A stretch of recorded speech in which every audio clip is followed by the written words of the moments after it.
देखो, सदैव एक बात सिमरन में रखो,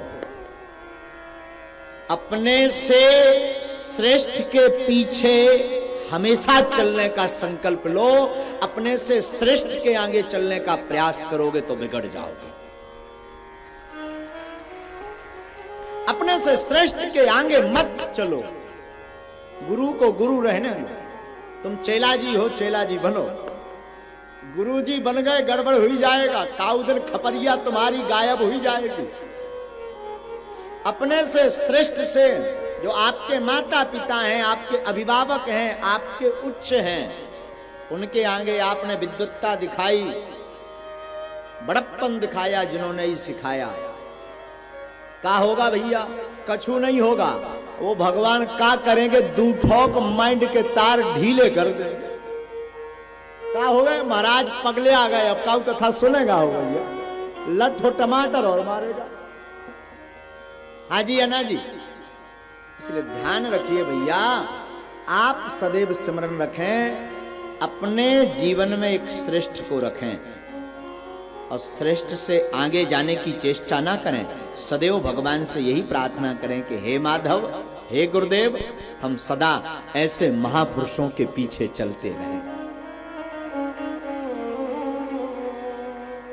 महापुरुष हो, माता पिता हो, गुरु हो, कोई सज्जन पुरुष हो। देखो, जिसकी प्यास जहां बुझे उसके लिए वही श्रेष्ठ है। क्या? हमें अभी प्यास लगी है और कुआं बगल में है और कोई घोषणा करे महाराज यहां पानी मत पियो, 400 किलोमीटर दूर चलो, बंबई में बढ़िया वीआईपी समुद्र है, भयंकर पानी भरा, नहाओ पियो। मरत तो हम अबे धरे आगे के लगे। जोले होते जाने, जोले गटाई कर जाने, प्राणी ने कर जाने, प्राण ने कर जाने पे होते को पूछा था। तो भैया, जिसकी प्यास जहां बुझे उसी कुआं उसके लिए वही समुद्र है। ये बात क्यों कही हमने श्रीमान? ये बात हमने इसलिए कही, आपको काशी जाना चाहिए दर्शन के लिए, पर अगर ज्यादा पैसे वाले नहीं हो, बार बार नहीं जा सकते, तो महीने में एक बार संकल्प लो और हटा उपकाशी के सभी मंदिरों के दर्शन प्रारंभ करो। आप काशी के दर्शन करो। पर आपको काशी भटकना, अगर पहुंच जाओ तो अच्छा है। हा? जितना ज्यादा पहुंचो, हम रोक नहीं रहे। इसका मतलब ये नहीं कि आप कल के दिन कोई छाप दे कि महाराज ने कहा बनारस जाना बंद, उपकाशी हटा आओ, आफत हो जाएगी। हा? तो हम आपको एकदम स्पष्ट कर रहे हैं, क्योंकि बुद्ध पुरुषों के सामने बोलना साहब बड़ा कठिन है, हमारे जैसे अज्ञानी को बोलना बड़ा कठिन है। तो श्रीमान, जिसकी प्यास जहां बुझे उसके लिए वही समुद्र है। क्या है? वही समुद्र है। ऐसा ही पावन समुद्र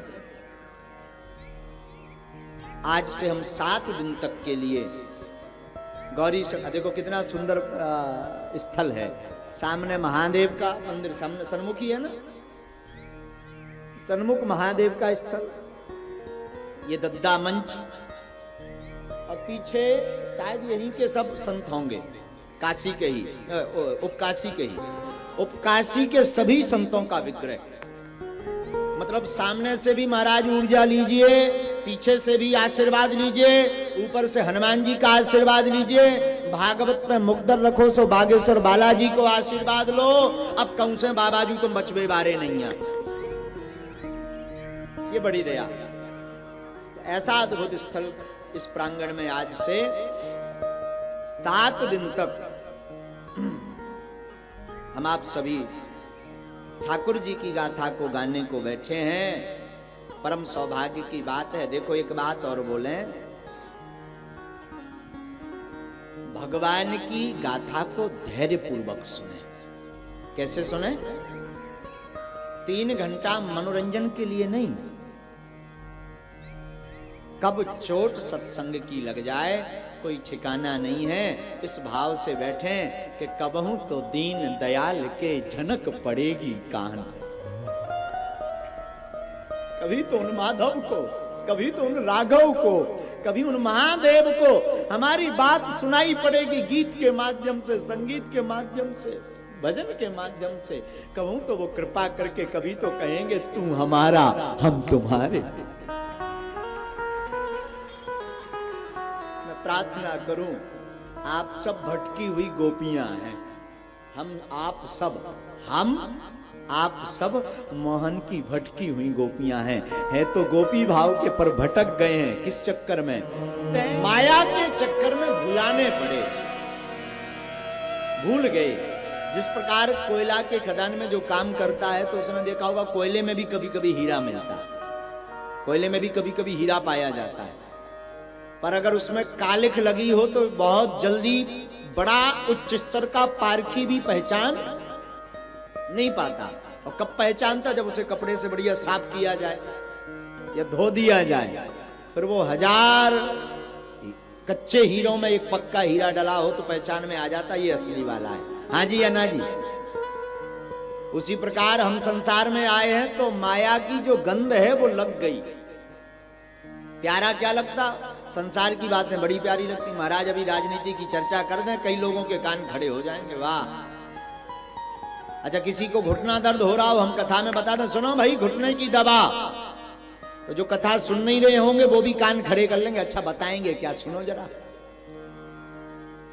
क्यों? जिसको जिसकी लगन है वो वही चीज प्राप्त करना चाहता। मैं आपसे प्रार्थना करूं, आपको जीवन में एक ही लगन होनी चाहिए, भगवत कथा की। और ये रस बार बार आप सुनते रहो ताकि कहीं पर भी भगवत चर्चा हो और आपको भी माधव की कथा प्रिय लगने लगे।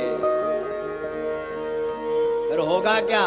फिर आप जब कथा सुनेंगे तो जो माया की गंध लग गई वो छूट जाएगी और आप ठाकुर जी के हो जाएंगे, ठाकुर जी आपके हो जाएंगे।